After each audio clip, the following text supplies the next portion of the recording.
Hello, welcome to the Church View Network. My name is Sharon Mims and I'm your host. I am excited because we have an exciting guest with us here tonight, and it is Donetta Amos. Donetta Amos is an up-and-coming playwright. How are you? I'm fine. How are you? I am doing fine, thank you. It is truly an honor to have you here tonight. Thank you. I'm excited to be here. Well, amen. Well, now tell me, before we get into this exciting play that's coming out here, tell me a little bit about you. Okay, Donetta Amos was born in Houston, Texas, Okay. in Acres Home. I've been here all my life. I ventured to New York around 03, 04, and that's actually where I kind of conceived the Johnny May Baldwin character. Okay. That's where I prototyped it and polished it and whatnot. And then I moved back to Houston on my mother's birthday in 04, which was right at the brink of 05, and been here ever since. And God gave me the vision prior to start At His Feet Productions in 01. At His Feet Productions. At His Feet Productions, and I was very disobedient because I was scared of actually producing. Okay. Acting I could do, you know, that's all I really wanted to do. So to call me to produce, I thought was calling me outside of myself.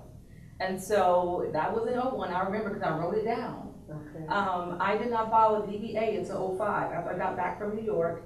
And then I didn't launch the very first How About That stage show until August of 08. Now, you mentioned you started off as an actor. I did. I have acted professionally since 1999.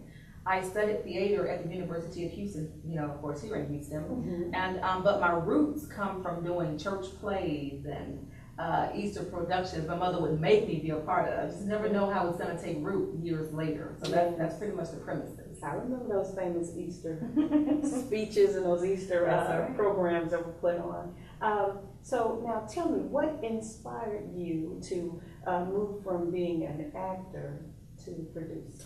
Literally, the voice of God. Like I said, I went to sleep one night, and in 01, I don't remember anything about that dream besides the fact that I heard his voice say, At His Feet Productions. And I was very confused. I thought, what is that? And I remember when I opened my eyes that morning, I was looking at the ceiling, and I said, At His Feet Productions. I spoke it. Okay. And then I wrote it. And I left it alone because I said, that is not me. I've actually been around a lady who was a producer, playwright, actor, director, all that. And I saw the hard load that she had, and I knew that was what I did not want. So that's why I ran from it. Had I not known how hard it was, I probably would have just said, okay, God, and done it. But no, I ran for a while. So what prompted me, or what encouraged me to do it, was just finally becoming obedient after 7 years of running. And after a while, God began to close doors in my face in corporate America. He made sure I was miserable in most jobs I had. So it just kind of just put me against the wall to where I could only pursue what he called me to do. And that was something in addition to the passion. The passion was just acting. It wasn't writing, it wasn't directing, it wasn't any of that stuff. It was just the acting. I had no desire to be behind the set, but that's what he called me. So here we are. I'm on the set and behind it now.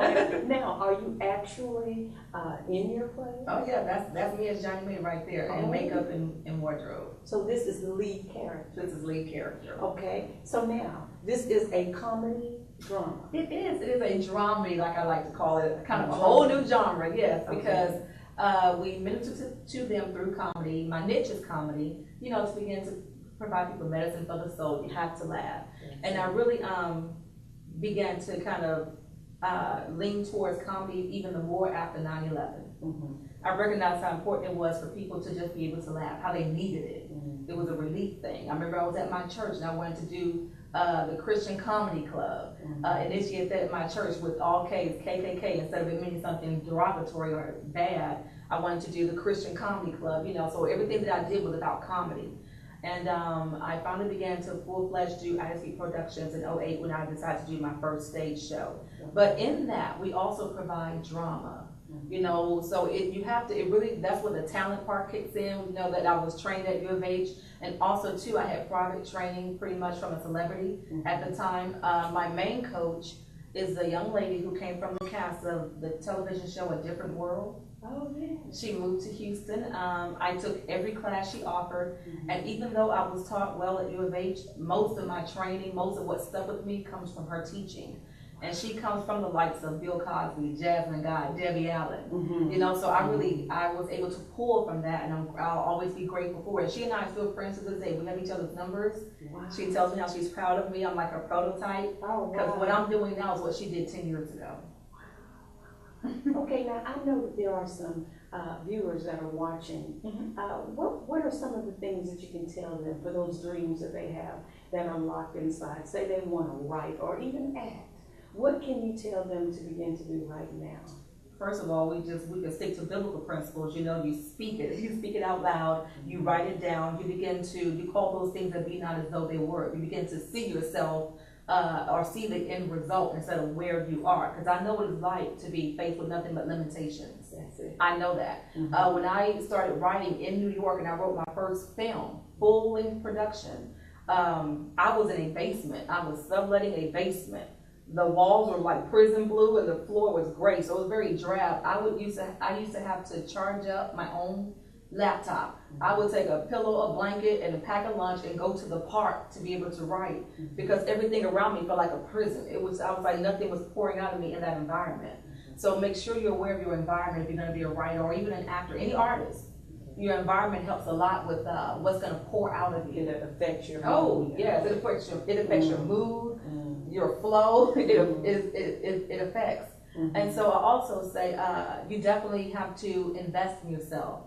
You really would not believe how many actors that I come across who want to jump on the stage and be a part of one of my productions or somebody else's productions. They want to act, they want to do all this. I say, okay, so what training have you had? What classes have you taken? Well, no, not really. Okay, well, never bypass your training.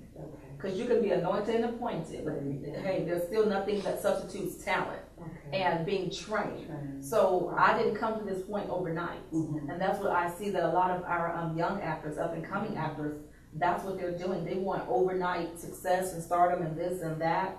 Want to be able to be on the stage, put this on your resume, have this credit and whatnot. And I'm thinking, go get in the classroom.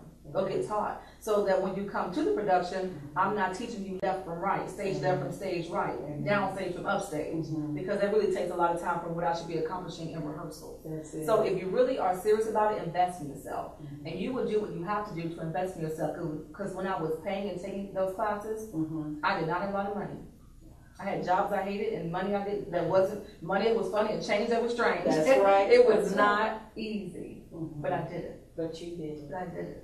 What are some of the challenges that you see even now, where you're at now, as far as being a Christian playwright? Well, like I was talking to one guy just recently, and he was saying, how does your stage show differ from some of the other ones, the Tyler Perry's of this, of that? And I tell him that, first of all, I definitely get a download from God when I'm writing. I can just sit and do something creatively, but I really don't want that. That would be all about me and all about flesh. I want to be able to minister to people. So I literally do get in his presence and say, okay, God, what do you want the gist of this production to be about? What do you want me to write? And I like to get in his presence and actually write. So I believe it's really coming from him. And that's how it feeds the people. As a challenge, now he said, this person, he said, well, what about presenting the full gospel? I say, well, you have to understand, when Jesus was on earth, there were different things he taught us about loving our neighbor as ourselves, forgiving.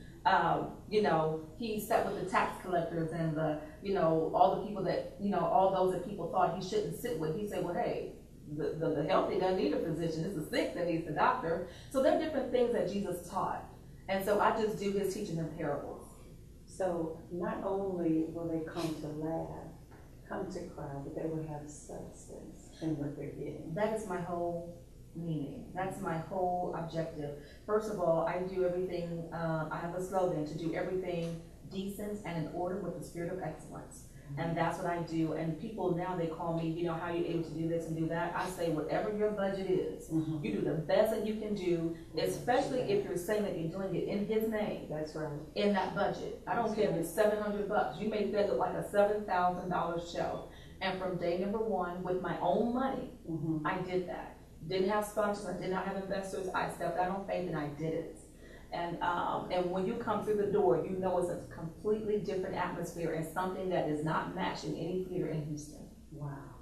So they're getting substance, they're getting atmosphere. So now for those of you that are listening and that want to take this path, first, you got to have